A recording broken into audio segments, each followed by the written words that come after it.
Great, Rocco. It started tonight with the start. Griffin Jax, 6 innings, 10 strikeouts. What stood out to you about the way Griffin threw the ball tonight? Well, a lot of things, but I'll say this. To get that team to swing and miss that much, to have his slider working the way that it did, I think that was a big part of it. Yeah, you have to do a lot of things right to go 6 and only give up a few against a good offense like this. But the swing and miss was really impressive while pitching in the zone, and finding a way to do that. Again, I'll go back to the slider tonight being a real weapon for Griff. We saw some swings at some sliders that were in the dirt bouncing. I saw a lot of sliders too that when he would throw it and spin it real good in the zone, sometimes they would just take it. They weren't able to pull the trigger on it. Overall, I think it was just heck of a night for him, and giving us 6 good innings was huge. Hey, Rocco, with Griffin, you think back to that early July start at KC and struggled a little bit. And I know there was so much work between him and Wes to kind of take the next step. And what's it like to see him put this little run together these last 4 starts? Yeah, he's looked really good. I would say, it's kind of sparked some, real discussion between Wes and I, because I hear a lot about what our pitchers are up to from Wes, but he does a lot of work with our guys out on the field, and we're not all out there to hear it all. And Griffin really absorbs a lot of what Wes and Pete and our guys are giving to him.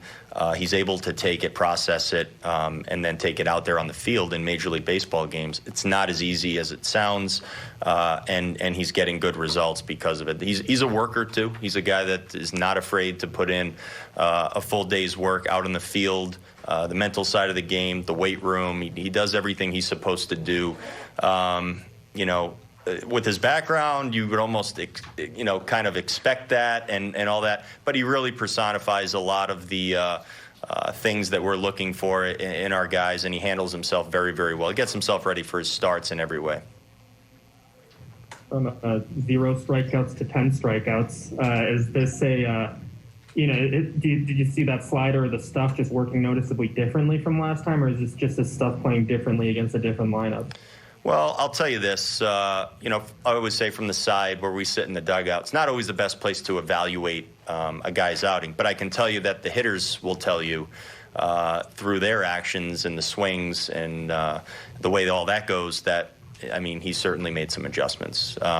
He wasn't getting that kind of, he wasn't getting that kind of reaction before, and now he simply is. And again, double-digit strikeouts against the Chicago White Sox is not something you're going to see from a lot of starting pitchers in this game.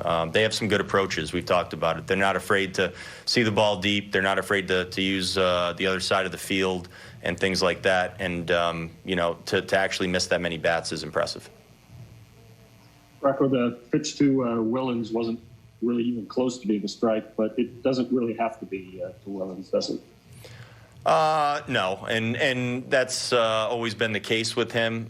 You're really never sure what he's going to do. Sometimes he does more damage on pitches 6 inches above the zone or in or down, or you really don't know. I think he's a guy that does cover different areas in kind of unique ways and can probably throw some loops at the opposing team and the opposing pitchers. There are guys that probably, works both ways. They probably make some, pitches they don't want to make at him sometimes, but he may not be ready for those, but they make really good pitches on him sometimes or pitches that no one else is going to put into play, and he can hit them out of the ballpark.